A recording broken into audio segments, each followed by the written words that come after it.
बाबा नजदीक आ गया, नजदीक चले गए।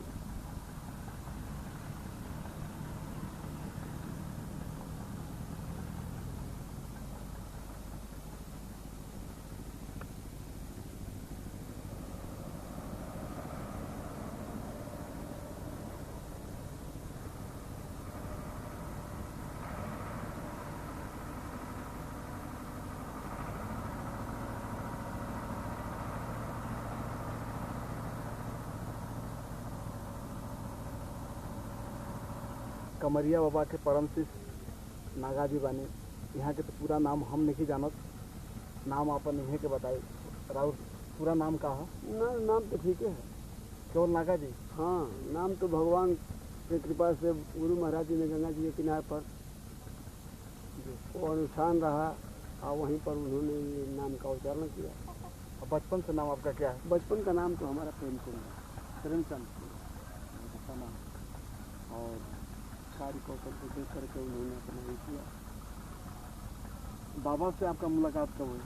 बाबा से हमारा मुलाकात कम से कम आज 15 वर्ष 20 वर्ष पहले से। सबसे पहले शिष्य में आप ही हैं? हमारे पहले एक शर्मा जी थे, वो कहाँ से? वो थे वहाँ का भरौली का। वो बहुत पुराने बाबा की उम्र के थे। अच्छा, वो मर गए? हाँ, वो तो अब मर गए। अब जो है मान लीजिए कि उसके बाद तो हम लोगों का तो बहुत बचपना रहा। हम लोग इस विषय को बहुत कम समझा करते थे। लेकिन प्रभु की ऐसी कृपा हुई कि पूजा पाठ तो पहले हमारे घर होता ही था, लेकिन हम लोग इस विषय को कम जानते थे। लड़ना भिड़ना खाना पीना है, ऐसा जो है प्रकोप उनका हुआ। एक बार एक हमारा दिमाग चेंज हुआ। हमने पहुंचा उनके धाम पर, भाई साहब लेकर पहुंचे तो हम देखे कि लिखा गया है कि संकट मोचन। हनुमान मंदिर पर लिखा गया था गुरु महाराज के आश्रम पर कि संकट मोचन।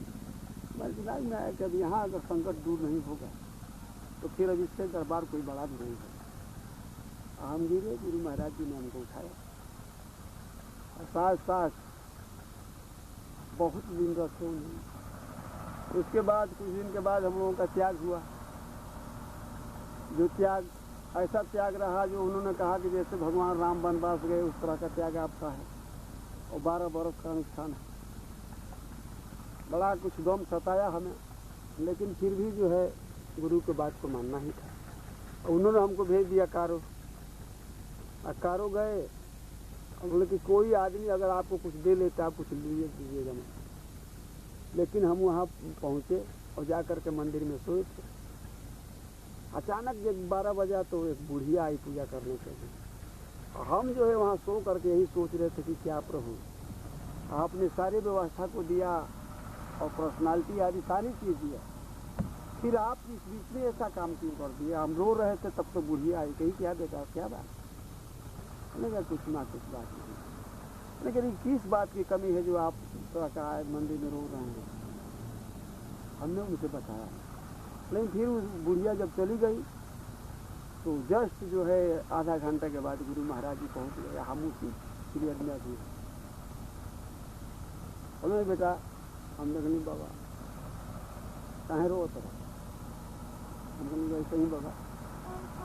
अच्छा ना कोनो बात नहीं, तो ठीक हमारी वहाँ हम लोग पूजा पाठ किए और वहीं पर उन्होंने संकल्प करा दिया कि यह आज का शरीर जो है नागा जी का ये आपसे होगा और आप इसके व्यवस्थापक होंगे, वरना आज से हमारी भी जिम्मेवारी समाप्त हो जाती है। और वही कारों से सब ज्ञान मिला और गुरु महाराज के साथ हम लोग बहुत कुछ उनकी पाए। आज भी मेरी धारणा उनके प्रति जो है वही श्रद्धा वही स्नेह। कारो के मंदिर के बारे में कुछ बता सकते हैं? कारो का मंदिर तो भगवान शिव जो है अपने 88,000 वर्ष के लिए तपस्या लीन थे, तो वही कारो के मंदिर पर जो अभी आज तक एक पेड़ है जो अभी आधा उसका अंग खत्म हो चुका है, लेकिन आज वो सब त्रेता युग का पेड़ आज भी वर्तमान में है, जहाँ भगवान शिव समाधि लीन थे और काम देवता वहाँ जा कर के उनको अपनी माया से उन्हें घटित हो रहा है। तब उन्होंने अपना तीसरा नयन जब खोला, जब उसकी वो तीसरा नयन उघारा, कामदेव सीता हुआ तो कामदेव जय भाई जय सारा, वही तीसरा नयन उघारे तो कामदेव का गलन है, उसके लिए उनका नाम कामेश्वर नाथ रखा गया और उन्हीं के नाम पर वो कारू नगरी बनी। रउआ तो बचपन से खुद फान करे वाला रहे। हाँ सुखदेव सिंह के बिहार के महाडकैत सुखदेव हाँ, सिंह के पास- माफिया गैंगों में तो कोई ऐसा गैंग नहीं था जो कि हमारे साथ, हम उन लोगों के साथ में रह मिल करके, लेकिन फिर भी उन गैंग में रहते हुए मुझे ये ज्ञात नहीं था कि मैं जो है कुमार्ग के ऊपर जा रहा हूँ। मुझे इतना ही था कि हम गैंग में हैं, हमारा रहन सहन खान पान इन लोगों के साथ सारे व्यवस्था होती थी, लेकिन वही गैंग के अध्यक्ष हमारे यहाँ जो है अलग से व्यवस्था कर दिया करते थे। जो हमारे गुरु महाराज का ये था कि आपको लहसुन प्याज भेल से नहीं खाना है। उस समय भी उस महारथियों के गैंग में रहते हुए, माफिया सरगना के पास रहते हुए भी मेरा अंदर का बदलाव नहीं।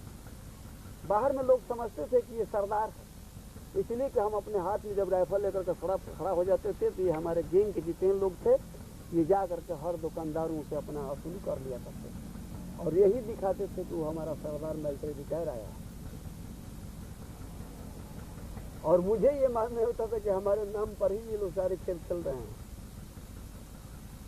और सारे खेल खेल करके पुनः फिर वह वहां से जब लौटा तो कुछ ले करके नहीं आया, ऐसे छोड़ कर चले आए। सारी चीज लोग रोक रहे थे कि अरे आप आए हैं महीने दिन के बाद जा रहे हैं, कुछ ले जाइए। हमने कहा कि कुछ नहीं। अब हमारा मन जब चलायमान हो गया तो हमें भगवान भोलेनाथ ईश्वरनाथ के साथ मिल जाना और अब वहाँ से चल दिया। आए तो यहाँ सारा चल हो रहा है। आज भी मेरी धारणा गुरु महाराज से भगवान तिलेश्वरनाथ से इतना अटूट है कि उनके दो को छोड़ करके तीसरा तो मुझे कोई भाता नहीं। लेकिन बाबा के मतलब देखने से यही लगता है कि बाबा से बहुत दूर है। हाँ, देखने मात्र से तो बहुत है। ऐसा क्यों? ऐसा है कि थोड़ा सा अपने मन इंद्रियों का विवस्था में हम लोग पड़े हुए हैं।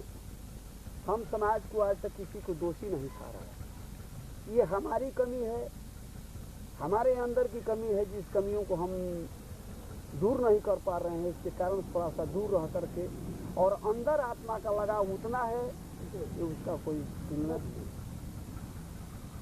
और आज भी इस भूमंडल को मुझे समझाने वाला, मुझे बताने वाला मेरा सदगुरु कोई नहीं है। पुनः हम सुबह जाते हैं भगवान भोलेनाथ के हैं और आपसे बता रहे हैं सत्य इस बगीचे के अंदर कि जो भी मुझे बात मिलती है वहीं पर मिल जाती है कि बेटा तुमको ये करना है, इस तरह का चलना है, ये तुम्हारी परिस्थिति है और इस तरह का तुम्हारा परिस्थिति। सारे चीज़ों को छोड़ करके तुम मेरे नाम का स्मरण करो, वरना सारी तुम्हारी हम परेशानी है, जो भी समस्या होगा वो मेरे सर पर रहेगा। और इसीलिए हमें अटूट विश्वास उस भोलेनाथ के ऊपर है जिसको मेरे अंदर आत्मा से कोई निकाल नहीं सके। मतलब बाबा से आपका कोई भी जुड़ाव नहीं? कोई जुड़ाव नहीं। जो लोग कहता है कि बाबा से, लोग कहते हैं अपने कहने मात्र के लिए हैं, लेकिन मेरी अंदर आत्मा में गुरु महाराज के चरणों में सदैव जीवन, इसीलिए हमने दूर हुआ कि साथ में रहेंगे तो हो सकता है कुछ न कुछ जो है बातें हमारे से उल्टा सीधा निकल जाए, वरना आपके दिल में भी दुख लगेगा। इसलिए हम दूर रह करके अपनी अंदर आत्मा का भाव को आपके साथ जो है निभाना हम चाहते हैं। आज रामजी भैया से बात हो रही थी तो यही बोल रहे थे कि बचपन से हम लोग इतने प्रिय दोस्त थे कि हमारे लिए भी उन्होंने क्या किया और मैंने भी उनके लिए क्या किया, लेकिन पता नहीं आज उनके दिल में क्या है और मेरे दिल में क्या है, इसका ये भेद नहीं पता चल पा रहा है ना। हमारे दिल में दोनों क्यों अलग हो गए? हमारे दिल में, अब आप तो सच बता रहे हैं, पूरे समूह के जो हमारे गुरु महाराज ने जितना समूह पैदा कर दिया, उस समूह के हर व्यक्तियों से हमारा उतना ही लगाव है जितना कि चाहिए। वरना हम अपने कमियों से, अपने इंद्रियों की कमियों से, अपने मजबूरी से हम थोड़ा सा अलग हैं। अलग हम नहीं हैं,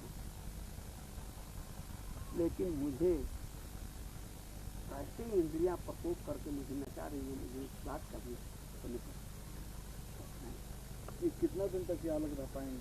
अब हम क्या करें? कोई चीज नहीं है, लेकिन हमें ये विश्वास है कि कभी भी एक बार अंतरात्मा ने बताया होगा जिस रूप में तुम्हारा शुरुआत हुआ। और मैं आज तक उस लकीर को अपने अंदर रख करके चलता हूँ कि किसी दिन न किसी दिन मेरा परिवर्तन जरूर होगा। लेकिन जाने प्रभु परिवर्तन होने देंगे या नहीं होने देंगे, लेकिन मेरे अंदर आत्मा की आकांक्षा में यही भरी हुई है कि उन्होंने कहा है कि आपका परिवर्तन होगा।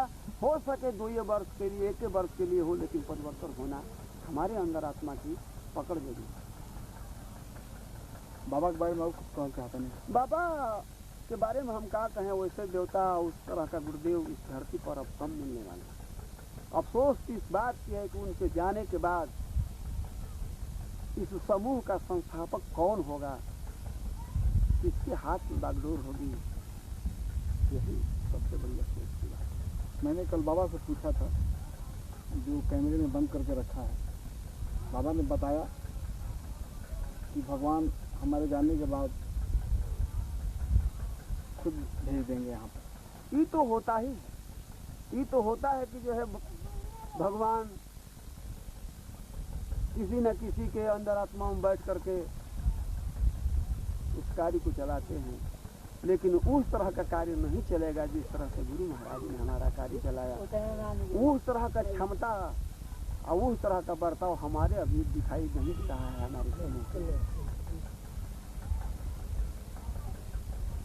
हमारे अंदर आत्मा की आवाज है कि लाख भी कोई बुरा हो या कोई भला हो या हमारा दुश्मन है तो क्या, लेकिन हमें समाज से प्रेम है, हमें मनुष्य से प्रेम है, हमें जीव से प्रेम है।